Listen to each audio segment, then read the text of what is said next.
Boom! What's going on, everyone? It's Steve Larsen. This is Sales Funnel Radio, and today I'm going to teach you guys some of the most common mistakes when it comes to opt-in pages. I've spent the last 4 years learning from the most brilliant marketers today, and now I've left my 9-to-5 to take the plunge and build my $1 million business. The real question is, how will I do it without VC funding or debt, completely from scratch? This podcast is here to give you the answer. Join me and follow along as I learn, apply, and share marketing strategies to grow my online business using only today's best internet sales funnels. My name is Steve Larsen, and welcome to Sales Funnel Radio.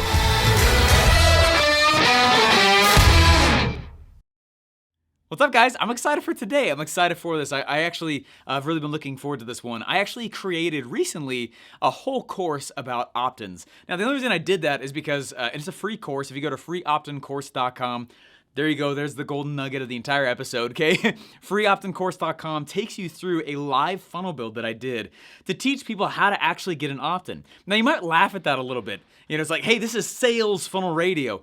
The whole thing starts with the opt-in, though, right? This is a give and take relationship. I remember in college, I wrote an ebook, actually 2 of them. And I was so excited. I went and I got this ebook written. Right, and I got it back from the ghostwriter, and I didn't like it, so I rewrote the whole thing. And I was so pumped about it. This is pre-ClickFunnels, and I was using WordPress to build essentially a funnel. And I didn't know how to do that, though, so I was like hacking out with little coding knowledge that I know, WordPress, and it was so finicky, it was terrible.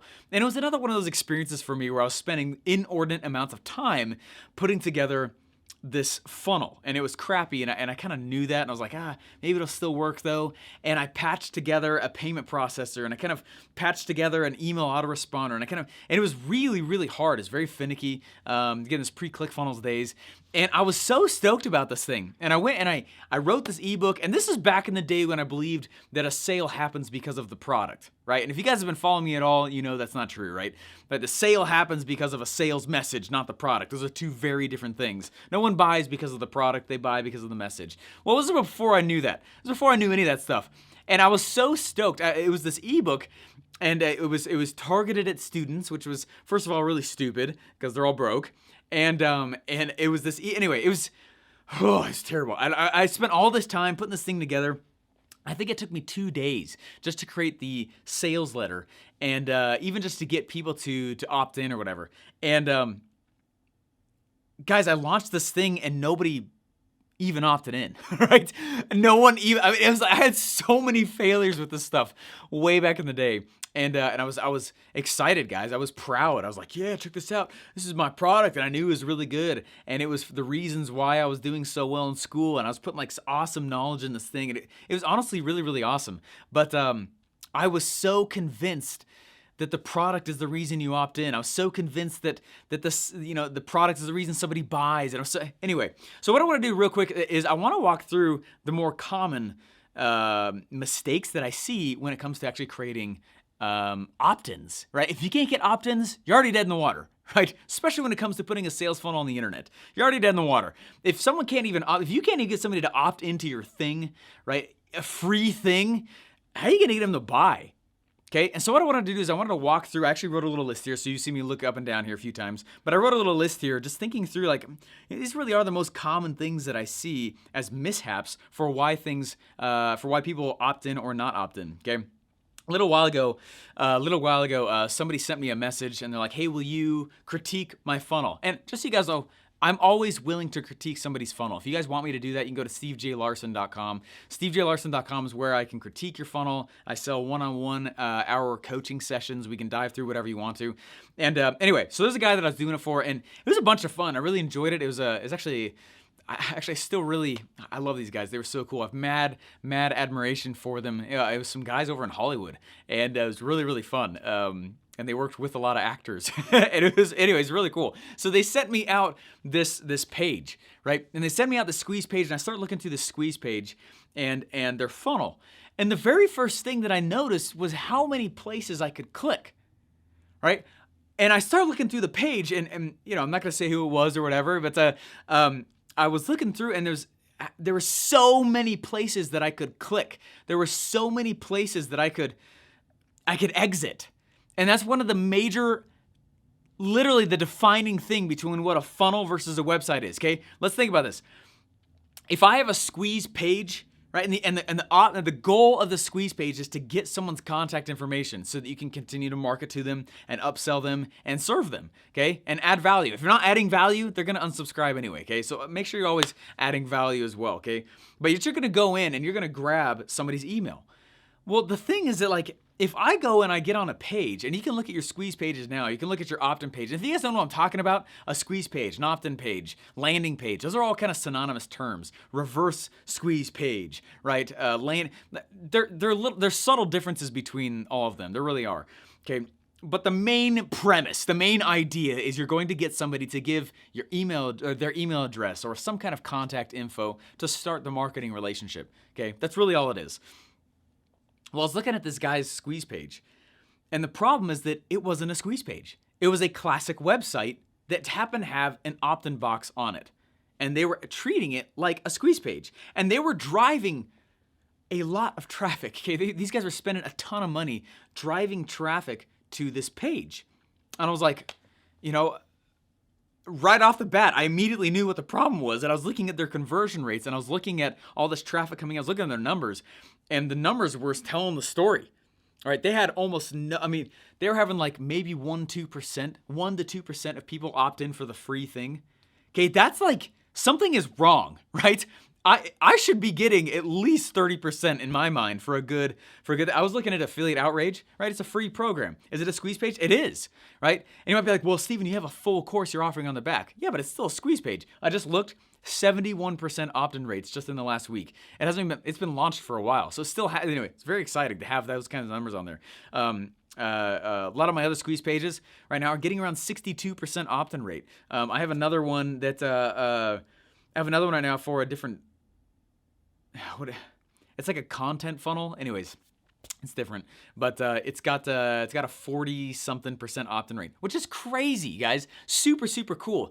There are principles behind this, and the first principle I want you guys to know about is that one of the biggest mistakes people make, just like classic mistake, is it's not a squeeze page. They build a website page, and they meaning I go on the page, and if you have a header, meaning if you have links at the top, that's not a squeeze page. You just built a website with a with a funnel editor.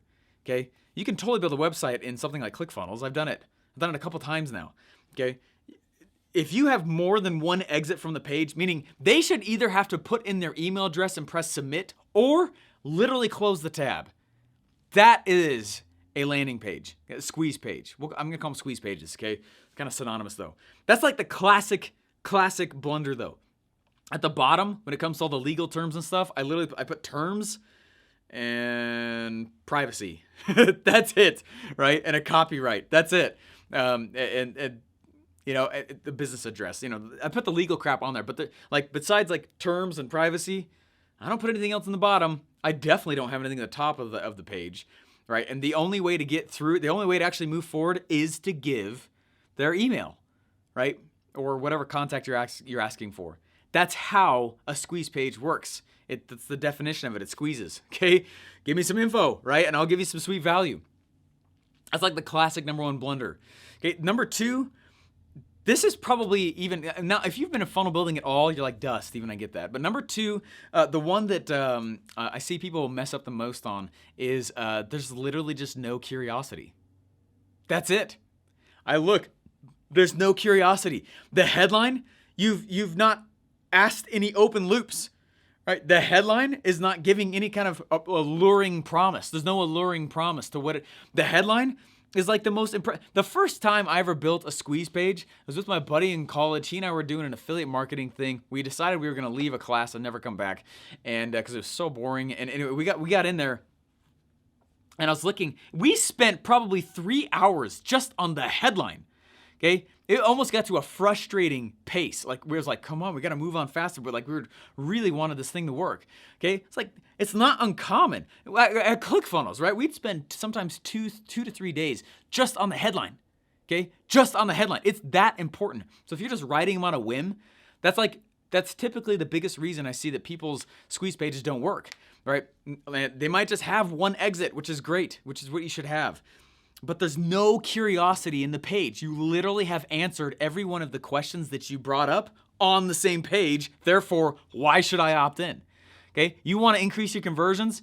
You want to double conversions? The easiest thing to do is to go in and make open looped statements. Okay, where they're like, hey, what is the answer to that, right? And then it calls out the right person. And so they have to opt in. It's like, yes, show me more. Or yes, I want to know. Or yes, give me that free report. Or yes, I want the free course. Or yes, does that make sense? It's the curiosity. There's no curiosity on the page. And does that make sense? Curiosity drives the human brain nuts. Okay? We have to have closed loops. It drives us crazy. Even in Western culture, everything down to our music, our melodic tones resolve because we need that closure. Man, a lot of Eastern music it closes on it's totally very much also Western culture to have closure. We need closure, even if it's not real. Okay, but even if it's fake in our lives, people seek closure. Man, it's human psychology. You can use that. So I create curiosity in my squeeze pages primarily through the headline, right? That open it up and say, like, are you getting the most out of blank, blah, blah, blah, blah, blank? Right? Click down below for the free report. Click right here to take the quiz. Oh, here's your quiz results. Do you want the quiz results? Email button, right? I'm doing that right as soon as I stop the camera here. That's exactly what I'm going to do. I'm going to finish a sweet quiz that we're putting in front of one of our funnels now, right? And that's how I know it will work, is because I ask an open-ended question and people can't handle but to actually try and pursue an answer that lets me get their stuff, that lets me start pushing through the funnel and begin the marketing relationship. Okay, curiosity. Stop telling all of your stuff on the squeeze page. That's not the reason it exists. Okay, remember the thing and the function that it exists for. A squeeze page only exists to start the relationship, not for you to teach all your stuff or make you look like a rock star. Okay, number 3. This is a classic blunder, and honestly, it kind of ties into the second one. Okay, too much info. Just too much info, way too much information. You're telling all kinds of stuff throughout it, right? You're literally bathing them in information. They're selling the opt-in, but then there's just like telling stuff, okay? If you want to go see some good examples, again, these are free courses, okay? But if you go to affiliateoutrage.com, watch how hard I'm selling the opt-in. It's a big page. I know it's a big page, but you can see it's a squeeze page, okay? I'm telling a little bit more information that I would normally ask somebody to do, but watch what I'm doing, okay? I'm going in and I present an offer. There's actually a full offer on that page for something that's free, right? There is social proof out the butt, okay? There is so much, right? I'm going in and there's testimonials from people. There's video introductions to all the course creators and all the people who are in there, right? But it's very open-ended. Okay, I'm not actually resolving any of the questions that I bring up in there. Okay, I'll ask questions like, well, Steven, how much is this? And I'll be like, it's free. Click here to get it. Well, Steven, how long is this available? Don't really know. Just kind of testing it out. People have really gotten a lot of results from this. Until then, make sure you get it so I don't close it out. All right, and it goes back. Opt in. Okay, here's the issue: is that so many people, instead of continuing to create open loops throughout the page, they start teaching on the squeeze page. And then they wonder why nobody's opted in. Okay, it's all about scarcity and urgency. It's all about creating that curiosity. It's all about, and the easiest ways to do that, man, don't tell them too much. I had the incredible opportunity to go hang out with Trey Llewellyn for a little while. And Trey and I, with his awesome girlfriend, we were all hanging out and we were working on his webinar funnel, and he had an incredible squeeze page. It was extremely short. It was literally a headline, an opt-in, and a button. That was it. A headline, an input field, and a button. That's all he had on that front page, and it was cool to see how high his numbers were, and that works really, really well when you're talking to hot audience, when people know who you are. Right, and it works really well. It can work in general. It depends on what you're doing. I don't want to just say this big blanket statement. Oh, small squeeze pages that don't work really well, or they do work. I'm not going to make a blanket statement. Every scenario is different. Okay, But by simply going in and adding in a few testimonials or adding in the Facebook comments element so people can comment straight on there and it stays on there for all the future users who will visit that page. Like that's all native in ClickFunnels. That's really, really powerful. He showed me some screenshots back and they had like a 50% increase in opt-ins because of it. It was crazy. I can't remember the exact number, but it was outrageous. It was a huge increase in the opt-ins. And anyway, so I want you to know, like, there was hardly anything on the page. He opened the loop. There was an input field and a button. Okay, that's it. That's like classic squeeze page. Okay. All right. So oops, let me grab my notes again here. Okay. So too much information. The next thing, I already alluded to it, is social proof. Guys, one of the there's been some very fascinating launches in history where somebody will go in and they'll sell a course with this massive sales letter with all the sales material, and they'll make tons of money. And it's like, whoa, cool. And they'll close out the cart. Right? They'll close out the cart, they'll make a whole bunch of money, and then they just focus on the students that came in and getting them results and gathering testimonials as they get them results. Then they'll reopen the cart with no sales letter. Just like a sickening amount of testimonials and social proof. And they'll do just as much money with that page as they did with the sales page. Okay, social proof is massive. Massive. You guys want to know a cool way to get social proof? Go do a free course. Okay, what I'm saying is you could literally just go live on Facebook for 2 hours and teach something. Pull that video, download that video. Boom, now you got a course. Go to your audience. Say, hey, I'm going to make that a $57 thing in the future. If you want, though, I could give it to you free now. I'll give you the recording, give you also some other cool thing with it, whatever, right? Make a little mini offer out of it. So it'll be $57, or literally just take out your phone, flip it sideways, and just tell me what that's meant to you. Tell me what value you've gotten from me in the future, or in the past. Tell me, answer the question, what's it like to work with Steve, or whatever, right? I've done that multiple times now and gathered easily probably 50, 60 testimonials just in a week, right? Now I just go and I'll litter them throughout my pages. I know my stuff's good, okay? But every time I've done that, one of my squeeze pages on a site right now, I brought it from 45% opt-in rate up to 65, and it's maintained at 62. And one of the biggest things I did was I just added a just huge amount of social proof. Huge amount of social proof, okay? And that was it. That was really one of the only major changes I actually added to the page. That was it, okay? Its social proof is massive, and it's a very easy thing to do. You don't need tons of it, okay? But if you can get like 2 or 3, that's perfect. So you got your headline, you got an input, you got a button, some social proof, done, right? That's it. Lots of curiosity, some scarcity and urgency. I recommend putting a countdown clock on there, okay? Make it an evergreen countdown clock. Countdown clocks make people do crazy stuff, okay? Just put it on there. You don't even have to explain it. You'll get more opt-ins, right? It's true. So anyways, I recommend also with your guys' squeeze pages that what they're opting in for is so obviously valuable that giving you an opt-in, it seems like child's play. And what I've noticed is when I do that, it starts to increase the reciprocity they feel for me in the future. Okay. So anyways, just to run through the list again. Okay.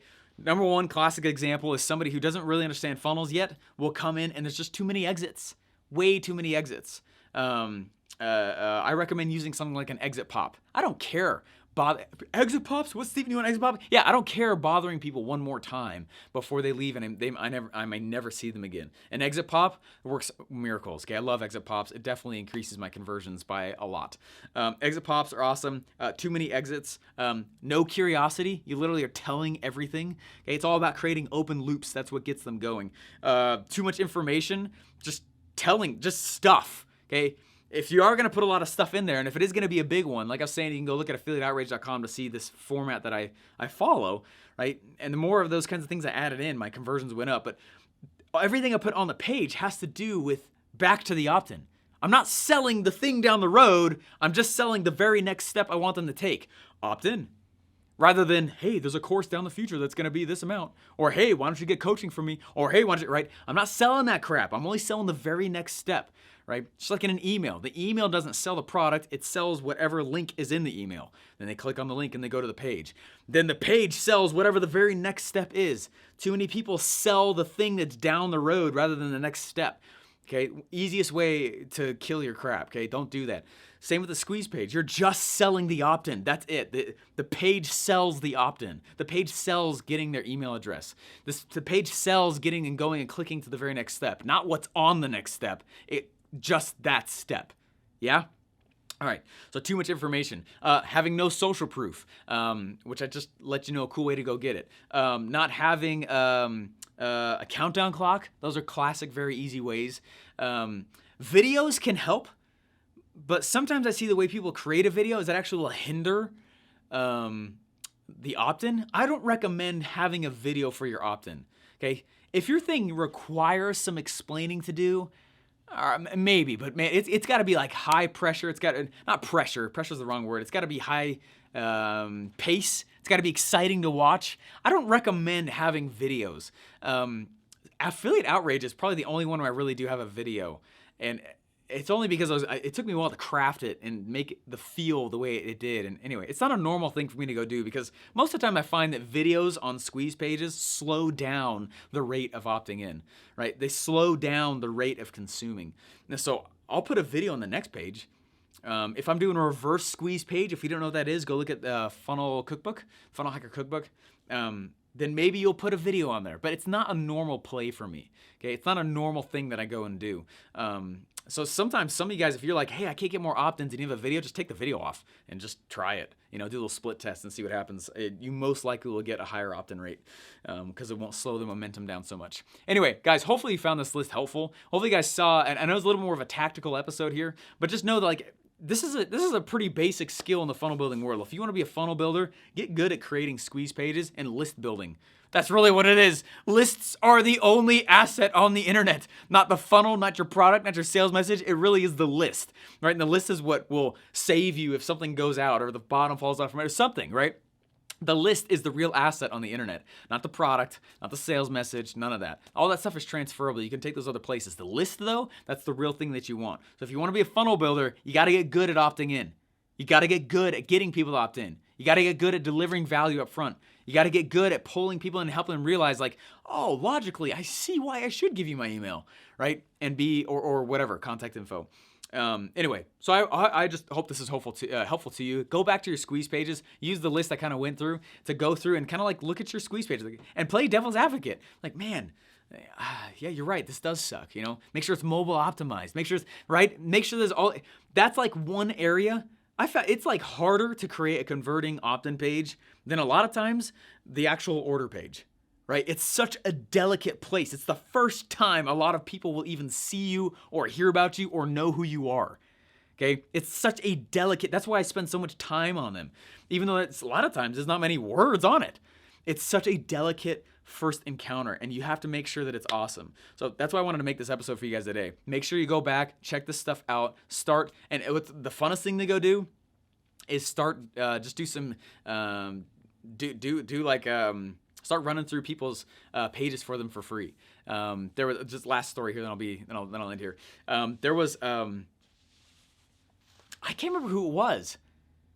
It was someone related to Harmon Brothers in the same building that they work out of, and they had this crap. This was a long time ago. I decided I just wanted to start building more relationships. So I literally opened up my computer. I started going to these different pages and funnels that I could tell were good, but not quite there yet. They weren't funnel builders, but they had a good product. And I just started recording my screen, critiquing people's pages, and then I would just send their support the critique and wait to see what happens. It wasn't uncommon for me to start getting feedback from CTOs, right? And other people who created, wow, that was really helpful. Thanks so much. Like, oh yeah, ain't nothing but a thing. By the way, I'm Steven. How you doing? Right? And that was a really easy way for me to go in and actually create a lot of relationships. I did that a lot. I don't think I've ever told you guys that. Anyway, it's fun. Just go practice. Do it to your own stuff. Do it to other people's stuff. And hopefully you enjoyed the episode. Talk to you guys later. Bye. Oh yeah. Hey, obviously a funnel's already dead if you can't even get anyone to opt in, right? So I spent 4 hours teaching an audience how to get high opt-ins, when they work, when they don't work. If you want access to that members area, where you can watch those replays, just go to freeoptincourse.com to create your free members account now.